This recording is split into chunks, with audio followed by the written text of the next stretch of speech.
and good morning. Para akong gagraduate Amen. Congratulations po sa mga magulang na nakapagtapos po nila yung mga ano po nila, mga anak. At saka sa mga nag-graduate this year. Magandang araw po sa online.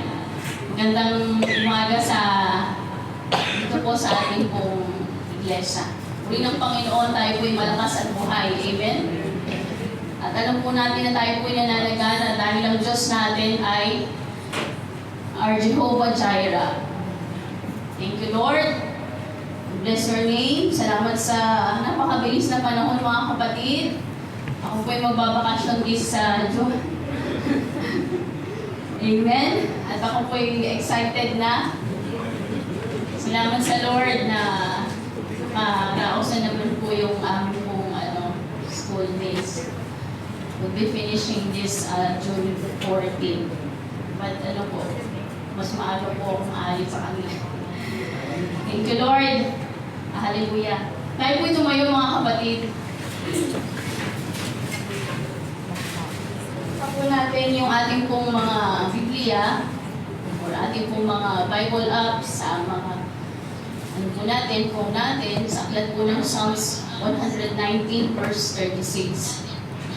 Napaka-exit pong verse po yan, mga kapatid. Sabi po dyan, turn my heart toward your statutes and not toward selfish gain. Sa Tagalog, sa mabuting balita, hiling mo ang aking puso sa iyong mga patotoo or kautusan at huwag sa kasakiman.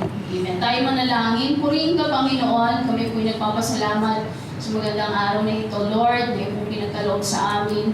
Tuloy kang mabuti at hindi ka nagkukulang, Panginoon. Salamat, Lord, sa bawat isang nakarating. Maging sa mga kasama po namin sa online. We pray, Lord, nasamaan mo po kami saan kong maririnig. Panginoon, buksan mo yung aming spiritual heart, spiritual eyes, Panginoon. At Lord, hindi lang po kami makikinig. Hindi lang po yung pananampalataya ang makita mo sa amin. Kundi Lord, sinabi mo nga po, Diyos, that faith without works is dead, Panginoon. But we keep asking on you, Panginoon, that kung ano man po yung marinig namin, Lord, tulungan mo kami na it will be or ma-work out po namin yun sa pamamagitan mo, Panginoon, sa pagtulong mo sa amin. We ask for your Holy Spirit, Lord, na sumaamin, patuloy, hanggang sa matapos ang gawain na ito. At alam po namin, Lord, at pinasasalamatan na po namin, Panginoon, ang katagumpayan, Panginoon. At papuri lamang sa iyo. Tago mo po ako sa iyong likuran, Panginoon. And let you speak with us, Panginoon. Salamat po, in Jesus' name we pray. Amen. Tayo po'y mahal po, mga kapatid.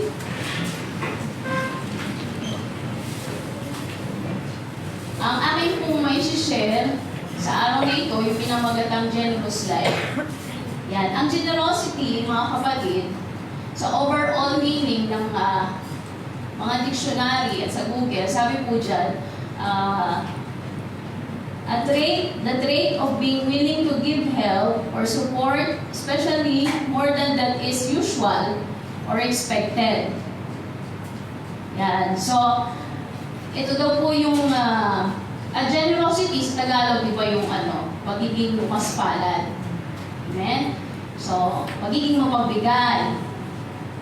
Isang katangian or ugali na handa tayong tumulong or sumuporta higit sa inaasahan natin or isang ordinaryong pagbibigay, yung sinasabi pong generosity. At sabi po dyan, yung it is giving with pleasure without looking oneself, na hindi po natin iniinda yung ating pong sarili or hindi po tayo nababahala kung tayo po ay magbibigay. It doesn't give indiscriminately, mga kapatid. Hindi po ito nagtatangi kung sino lang po yung pagbibigyan natin or kung sino lang yung paglilingkuran natin. Hindi siya namimili or nagtatangi ng tao. At ginagawa po niya itong may kagalakan sa puso. Kaya nga sabi dyan, without looking oneself. In the opposite side of it, mga kapatid, yung tinatawag naman pong greediness or pagiging greed. Sa kabilang banda, kung meron pong generosity, meron pong greediness. Kasi po, ang tao ay meron pong ugaling, pakabig, di ba? Yung kuha lang ng kuha. Yung, get lang ng get. Get more, get more. If generosity says, give more, pagdating sa greediness, get more. Amen? So, yun po mga kapatid. So, pasok lang ng pasok. When we are greed, pasok lang ng pasok. But when we are generous, bigay, let it go, let it go. Tapos sa greediness, let it come, let it come. Praise God. Ayan, sabi nga, a greediness, it's a strong desire to continually get more of something excessive for material gain and social value. Kaya nga, greediness, greed. Meron ka na, gusto mo pa yung sobra-sobra. Sabi dyan, something more excessive for material gain. Katulad po ng, pera. Kasi, money is power daw po eh. Amen? Money is power. Ayan. Tapos, yung pagkain. Ayan yung mga material gain. And even yung mga possessions or land. Kaya nga, di ba, yung current events po natin ngayon, yung ating shoal, at saka yung ating West Philippine Sea, at saka yung Spratly Islands natin na pinag-aagawan na. Sabi nila, sa kanila daw yung lahat na yung portion na yung Scarborough. But, sabi lang nila yon sa international na law. So, napatunayan naman na hindi naman sa kanila. But, marami pong mga bansang nagagawa, even yung Spratly, because yung mga, po doon, yung mga resources po na makukuha. Yan. Kaya, yung greed, kahit meron na, gusto pang mas marami. Get more. Amen? And social value, it refers po yan sa, it refers naman po yan, pagdating sa social value, yung power and status. Kapag po tayo ay may power at may status tayo, mataas yung status natin, mas malaki yung impluensya po natin. Amen? So, isang halimbawa po mga kapatid, di ba? Sometimes, nakakaranas po tayo ng ganito. We do yung hard work, but yung credit ay sa kanila. Naranasan niyo po yun? Di ba tayo, nagtatrabaho tayo, but the praises, hindi sa atin. Though, nakakaranas tayo ng ganon, ang Panginoon alam po yung nangyayari sa atin. Diba? Yung credit of work and praises is hindi na ibibigay ng tama sa atin. But thank God, we know the Lord. Kasi alam natin ang Panginoon ang pinagmumulahan ng lahat. So, lalo na kapag may power ka or mataas ang status mo, mas kaya mong gawin yung impluensya. Mas nararanasan mong itong greediness. Mas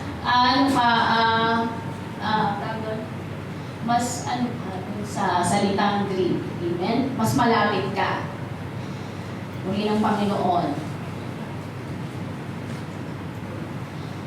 Meron pong isang matandang babae na nagtitinda po siya at may napadaan pong babae naman na nakasakay sa kotse, binuksan niya po yung sasakyan niya. Tapos tinanong niya, magkano yung tinda mo? Kukunin ko na lang yan $50. Kukunin ko na lang yung $50. Ano na lang yan, $200 na lang. Ano, gusto mo ba? Sabi nung nasa sasakyan na babae. Sabi niya, ma'am, huwag naman po. 300. Ay, kasi yun sabi niya, ma'am, 300 po yan. 200 na lang, sa anim na yan. Sabi niya, tatanggapin mo ba or hindi? Sabi nung babae. So sabi naman po nung nagtitinda, sabi naman niya, sige po, kunin na lang po, total, kasi wala pa naman akong benta. Kaya, kahit konting-konti na lang, yun po mga kapatid. So, alam niyo po mga kapatid, dito po sa kwentong ito, sinasabi na, why do we always act strong when we buy from the poor? Yan. Kasi yung sinasabi ng greed doon, yung social value na, yung kapag yung status natin sa buhay, is kapag meron tayong ganyang, yung social value, sinasabing status, yung status po ng isang tao, mas prone siya yun. Mas prone siya sa salitang greediness. So, dito sa kwento na ito, mga kapatid, makikita po natin na why do we always act strong when we buy from the poor? And why we are generous naman with those who don't need our generosity. Yung babae, pagkatapos niyang bumili at nakuha niya ng 200, yung ibinibenta nung ano na yon, mahirap na nagtitinda na yon, pumunta na siya sa kanyang kaibigan at kumain sila sa mamahaling restaurant at nag-spend po siya ng $500. Kaya po sinasabi dito na bakit tayo madalas we act so strong when we buy from the poor, and why we are generous naman sa mga tao who don't need our generosity. Minsan may ganun po tayong attitude eh. Isang araw po mga kapatid, nandun po kami, namamalaki po kami ng asawa ko. Tapos, alam niyo po yung politis. Yun. Hindi po yung paputo. Gulay yun. Spinach. Yun, spinach yun sa Nueva Vista kasi politis ang tawag nila yun. Spinach. Yun. Sabi ng asawa ko, kasi tumatawad ako eh. Sabi ng asawa ko, huwag ka nang tumawad. Hindi, ibibigay mo naman eh. Huwag ka tumawad. Tapos, siya na yung nagbigay ng bayad. Tapos nag-argue kami habang naglalakad. Ba't ka ba tumatawad? Sige, kung gusto mo pa ng ganyan eh, di punta tayo sa bukid, makuha tayo.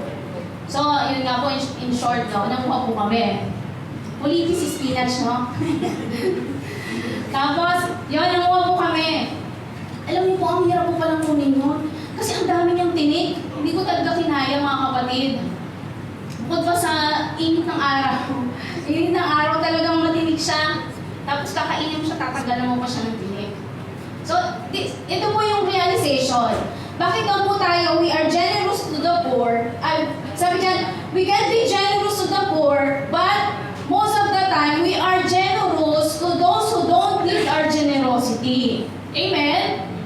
Hindi natin, ako nga, sabi ko, hindi ko naisip na yung mga nagtitinda na pala yun. Hindi mo ma-realize minsan na ang hirap pala nila, hindi nga nila alam kung hindi mo nga alam kung paano nila inangkat yung yung produkto nila eh. Kung paano nila, kung gaano nilakad nila, kung gaano kahirap yung ginawa nila para mag-harvest, para kunin yung bagay na yun at pagtinda nila at makakakuha lang po sila ng konting benepisyo. Tapos tatawaran natin ng sobrang-sobra na halos ayaw na natin silang bigyan ng kabuhayan. Amen? So, ganun po, greediness. Lumalabas sa atin yung pagiging greed. Madalas tumatawad tayo, pero hindi ko po sinasabi na masama po yung tumawad. Natural lang po yan sa atin. But to the point na, alam niyo po yun na parang hindi mo na siya, libre na lang, bibigay na lang sa'yo. Huwag naman ganon. Kasi nga, di ba, pag pupunta nga tayo sa mall, pag yan na yung price, hindi naman tayo pwedeng tumawag sa sales lady. Di ba? Kahit minsan, gano'n pa yung mahal. Talagang ibibigay natin, hindi tayo pwedeng tumawad. Baka palayasin tayo ng sales lady. Praise God. So, hallelujah. Generosity defined also as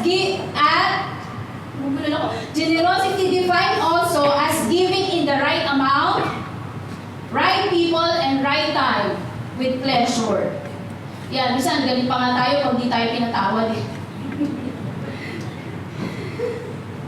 Yeah, sabi po dyan, tumawad sa mga taong karapat-dapat niya ng tawad. Minsan, sabi sa akin nung nagtitinda, ba't ka tumatawad? Wala ka namang kasalanan.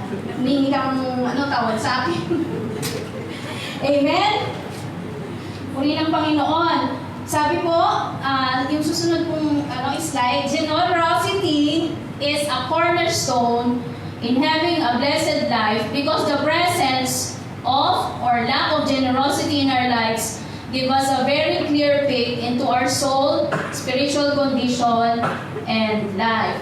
Ayan, yung po yung sinabi ni Pastor Ellie.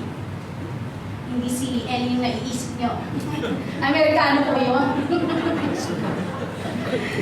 Praise God. At meron pong tatlong reality tungkol po sa pagiging generous or yung attitude of having generous heart. Yan, ito tatlo lang naman po yan. Sabi po sa akin ni Sister Alma, Pastora, anong oras ka kaya matatapos? Sabi niya mga 40 ba? Sabi ko parang ang gano'n. Nandito na tayo agad sa 1 eh. Amen? Number 1 is yung 3 reality of generosity. Una, sabi dyan, tayo mga Kristiyano ng mga kapatid, without generosity, we cannot become spiritually mature. Unang-una. Kaya alam niyo po yung mga narinig natin, parang sinasama ko lang ito kasi ako rin panghuli. Di ba yung binanggit ni Sister Zening? Yan. Yung stability para magkaroon tayo ng stable na finance, yung excellent in giving, kay Pastora, yan. Tapos yung kay Reverend, yung tithing. Generosity is essential in anyone's spiritual growth and crucial element in the life of any church. Ito daw po yung paraan para ma-express po natin yung ating pong pagmamahal sa Panginoon at sa kapwa. Ito po yung pagkakataon na gagamitin tayo ng Panginoon upang magkaroon ng pagbabago ng buhay yung mga nakapaligid sa atin. At ang generosity, it isn't measured only sa pamamagitan ng pera. Kundi, you are a generous person kapag ikaw ay nag-share ng salita ng Panginoon. Amen? Kasi ang sabi po dito, it is a way to express our love for God and others, an opportunity to be used by Him to bring about changes in the life of those we serve. Amen? So when we share yung salita ng Panginoon, alam natin na merong nababago. Kasi that is the power of God. Hallelujah. Ngayon, masasabi ba natin, Lord, am I generous, Panginoon, pagdating sa bagay na ito? Or meron akong greediness sa aking puso? Because money, kasi sinasabi po dito ito po yung quote ni Pastor Jeff Love. Sabi niya, yung generosity is essential sa ating spiritual growth. Kasi nakita doon yung pagmamahal natin sa Panginoon at yung paggamit sa atin ng Lord. Kasi ang competitors daw ng ating pananampalataya ngayon is yung pera. Because money is one of the biggest competitors to God for our hearts. Minsan mas pipiliin natin yung money kaysa sa Panginoon. Kaya sa mga salita ng Panginoon, alam niyo po ba na 2,162 times nabanggit ang salitang pagbibigay kaysa sa salitang pananalangin at pag-ibig. Ayan. At kaya po kami dito at mga nakailang linggo na po kaming nag-share patungkol sa pagbibigay because the Lord mismo ayun yung itinuro sa atin ng Panginoon. We need to ensure that we always focus, sa ating pagbibigay, we need to ensure that we always focus on the heart and relationship of the giver. Kaya po tayo nagbibigay, hindi sa kung malaki man yan or maliit. we teach that, di ba? Mas mahalaga yung kung ano yung laman ng puso at yung kagalakan, paano ba tayo nagbibigay sa Panginoon. Kasi ang isip ng ilan, madalas, ang kanila pong sa church, kapag contribution, bigayan, madalas ang impression po nila, nagpapalaki tong church, dami-dami contribution, namimera tong church. Yan. So, saan ba nila nilalagay yung nakukuha nila, di ba? Ganun madalas yung impression ng iba. Doon lang po yun sa mga hindi nakakarinig na mga pag-aaral patungkol sa pagbibigay. But we are, alam po natin kung saan po.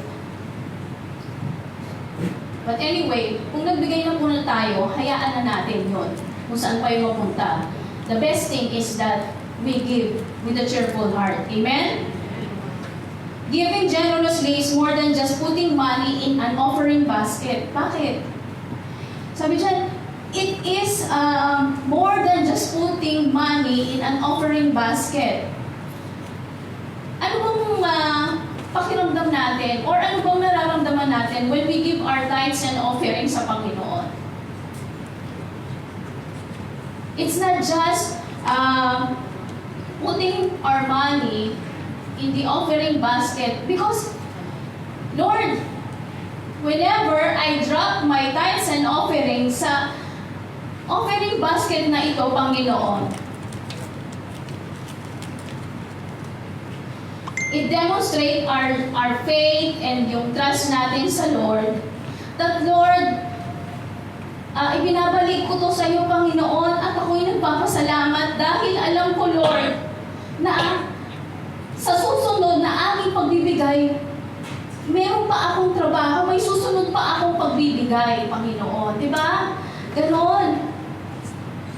Kailangan ganon yung maging natin heart natin Hindi yung, nako, nagsahod na, tapos bigyan na naman ako ng tithes ko, mababawasan na naman yung salary ko. Diba? Parang inaano mo pa, sinusubat mo pa sa Panginoon We know that when we put yung ating mga tithes and offerings sa offering basket, nandun yung faith natin at yung trust natin sa Panginoon na, Lord, alam ko na may susunod pa kasi you always provide. Kaya we should not withhold yung mga natin. Dapat natin ibigay sa Panginoon. What is due to the Lord, we should not withhold it. Kasi, baka pag we give na hindi cheerful yung heart natin, baka sa ibang bagay kunin ng Panginoon yung mga natin, resources natin.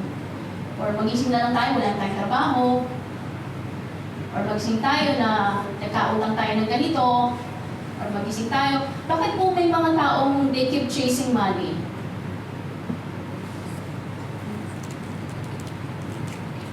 Tapos, pinapapalit natin yung trabaho natin o ibang bagay sa Panginoon. Hindi tayo nagiging faithful sa Lord. Bakit po tayo minsan may ganung ugali?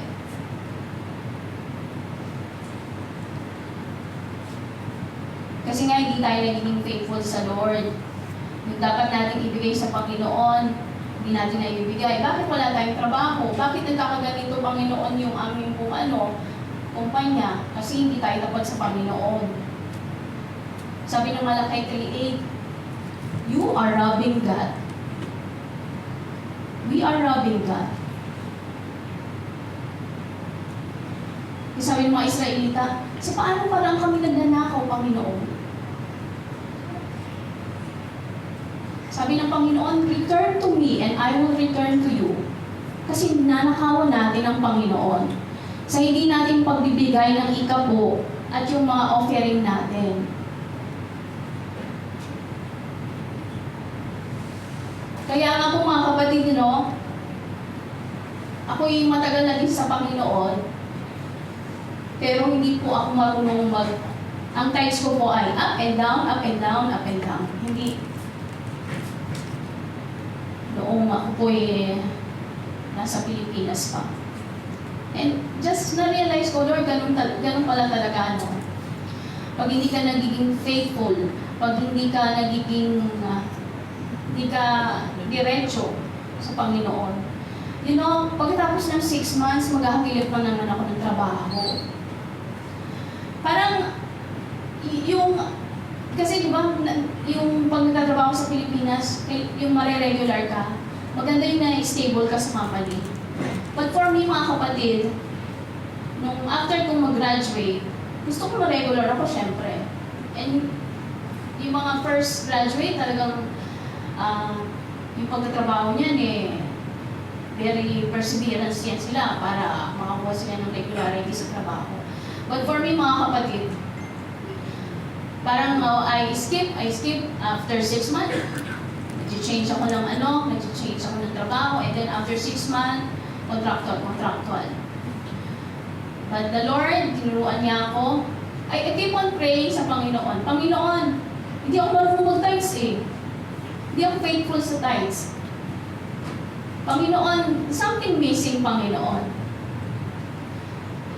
Matagal ko na kayong kilala, pero hindi ko ma-practice yung tithing. Sobrang hirap na hirap ako. And then, napunta na po ako dito, mga kapatid. Actually, nandito po yung tatay ko. Naging very dependent din ako sa aking tatay. But when he's gone, mga kapatid, sabi ko mag-isa na lang ako dito. At doon ako tinuruan ng Panginoon talaga. At nakita ko yung pagpapala ng Panginoon. Sobra. Kaya, minsan naisip ko sa trabaho ko, nakakapagod yung trabaho ko. Pero naisip ko, before nga, pray ka ng pray na ma-regular ka, ngayon nagsasawa ka na sa trabaho. Yun, so alam niyo mga kapatid, I just try to encourage you that, di ba sinabi naman ng Panginoon sa Malakay, test me. Kung di ko pagbubuksan yung bintana o yung turungawan ng langit at ibubuhos ko yung pagpapala ng Panginoon. I've been there sa mga salitang yun, noon, parang pabalik-balik lang para sa akin. But now, talagang nakita ko yung faithfulness ng Panginoon. Amen? Hallelujah. So remember mga kapatid, the reality is that without generosity, hindi tayo magiging spiritual mature sa Panginoon. Katulad nung ginawa po dito sa Church ng Macedonia at saka sa Kaya. Nag-contribute po sila, yan narinig po natin yung kay Pastora Cathy, di ba? Nag-contribute po sila, tapos pinagsama-sama po nila yung kanilang mga pinagpihan ng mga lupa, tapos ibigay po nila sa mga mahihirap. Kaya ba natin yung mga kapatid, di ba? Yung pagiging bukas palad sa mga nangangailangan. So giving is a part of growing. Hindi natin sasabihin sa sarili natin, ako spiritual mature ako. Kasi ako, nasa ministry ako Ako spiritual mature ako. Papaawit ako dito Yan. So, spiritual mature ako. Kasi matagal na ako sa Panginoon We cannot say that unless na talagang pinapractice po natin kung ano po yung sinasabi ng Panginoon. Meron po ako nabasa, sabi doon, bakit minsan hindi po natin naunawaan yung salita ng Panginoon? Yun, meron ako nabasa ng gano'n. Kasi sabi daw po doon, kaya daw kung hindi natin naunawaan yung salita ng Panginoon, kasi yung mga bagay na pinadali na ng Panginoon para maintindihan natin, hindi natin kayang sundin. Kaya yung the rest, hindi na natin siya maintindihan. Kasi yung mga bagay na yun na hindi kaya natin sundin. So, di ba, nakititignan ng Panginoon yung faithfulness natin. So, giving is a part of growing.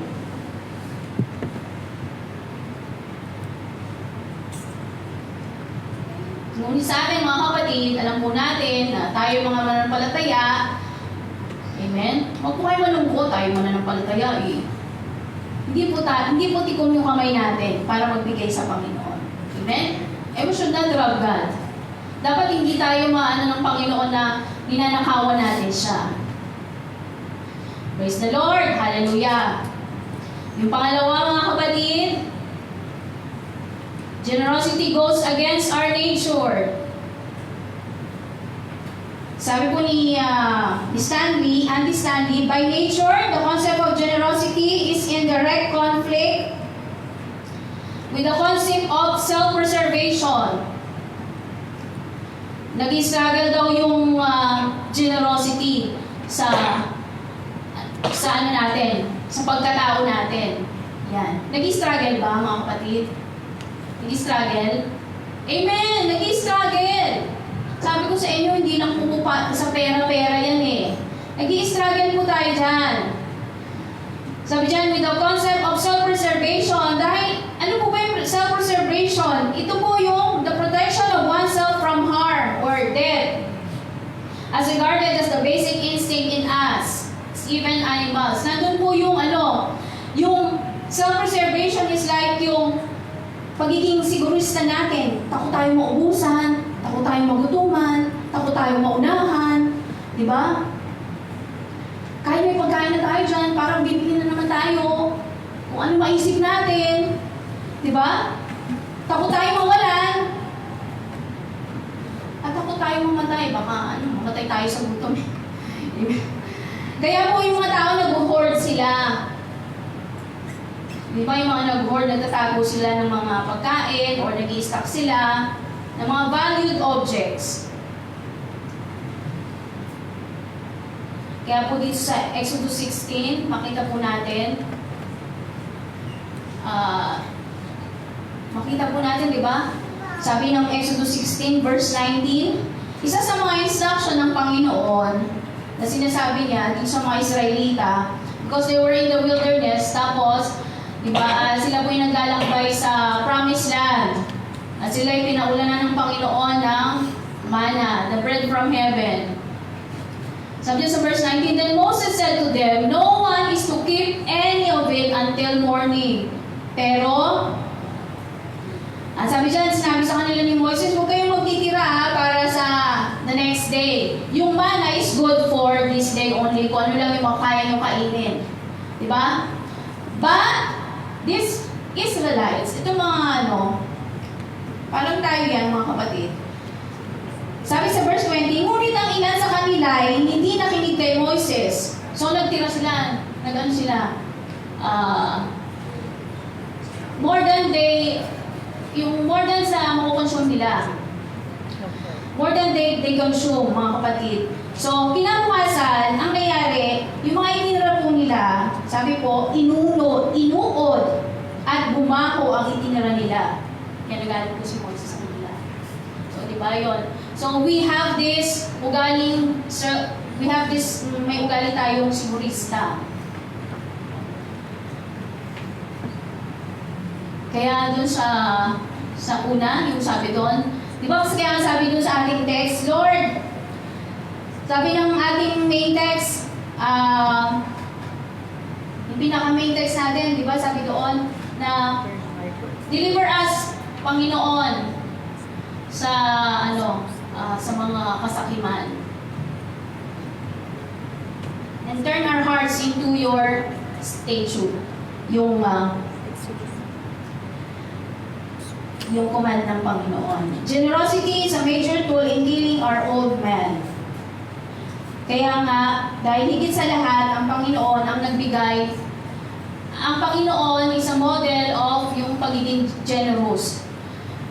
Nung nilalang ng Panginoon ang sanlibutan, nandun na yung mga puno, bago man lalangin nandun na yung pangangailangan ng tao, bago pa man niya lalangin tayo.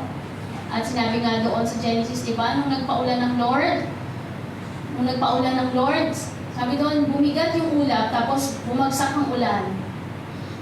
And then, tumubo yung mga tanim. And that is the source ng ating pong mga pinagkukunan ng pagkain. See how the Lord God is generous to us. Simula pa lang mga kapatid. Ayan. Minsan mga kapatid, di ba, makakabili tayo ng mga mamahaling cellphone. Pero hindi tayo makapagbigay sa Panginoon. Kumakain tayo sa labas. Sa mamahaling pagkain, sa mamahaling kainan. Makakapanood pa ng sine. Makakapag-shopping pa. Kahit pa paano, shopping kahit pa paano, pero hindi tayo makapagbigay ng oras natin sa Panginoon. Hindi tayo maka-attend ng prayer meeting. Hindi tayo maka-attend ng Bible study. Bible study na, may pumuntahan lang po ako, pastora. Pwede pong na lang, pastor. Next time na lang. Sunod na lang po. Diba? At hindi rin tayo makapagbigay ng kahit ilang oras lang sa Panginoon, sa pagsamba. Grabe, sobrang tinitipid natin ang Panginoon at madalas pinagdadamutan po natin ang Panginoon. Amen? Are we generous, mga kapatid? Si Mary Magdalene nga, di ba? Nung ipinahid po niya, inanoint niya ang Panginoon of this alabaster jar. Ang sabi ng mga doon, disciple, nag-aaksay yung babae niya. Tingnan mo, ang mahal-mahal ng kabango na yun, ganun lang ginawa niya. Dapat, pinagbilin niya, tapos pinabigay niya sa mga dukha. And the Lord rebuked them. See, ito po yung I just want to show you mga kapatid yung people with a generous heart. Amen?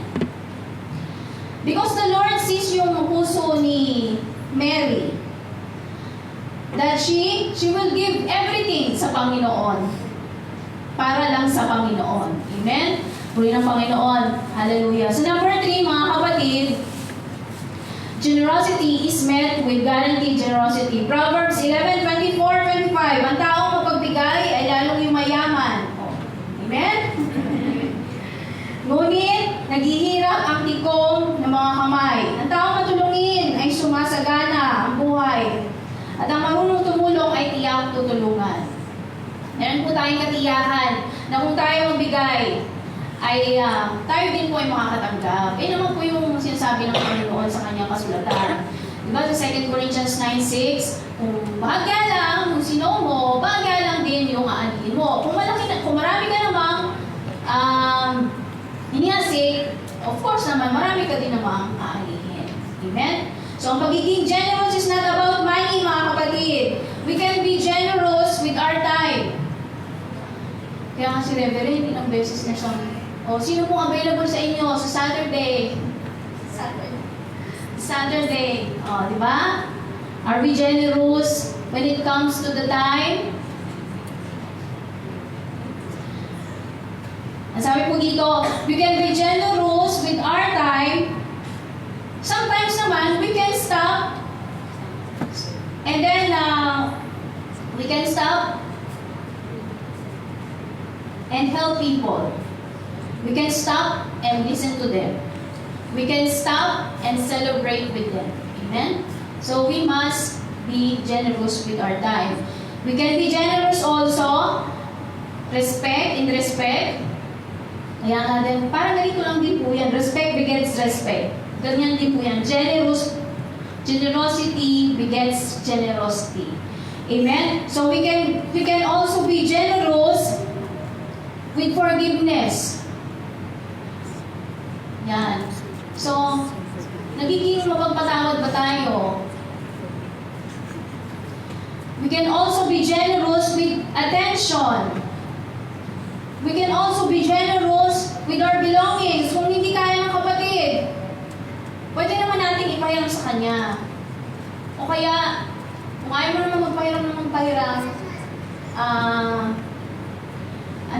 bilhan mo na lang siya. Kung kaya mo naman, di ba? So, tapos, we can be generous with our words too. Proverbs 12:18, may nagsasalitang madalas na parang tabak. Ngunit ngunit ang gila ng pantas ay may kagalingan. Are we generous in our words? Masakit ba tayo magsalita?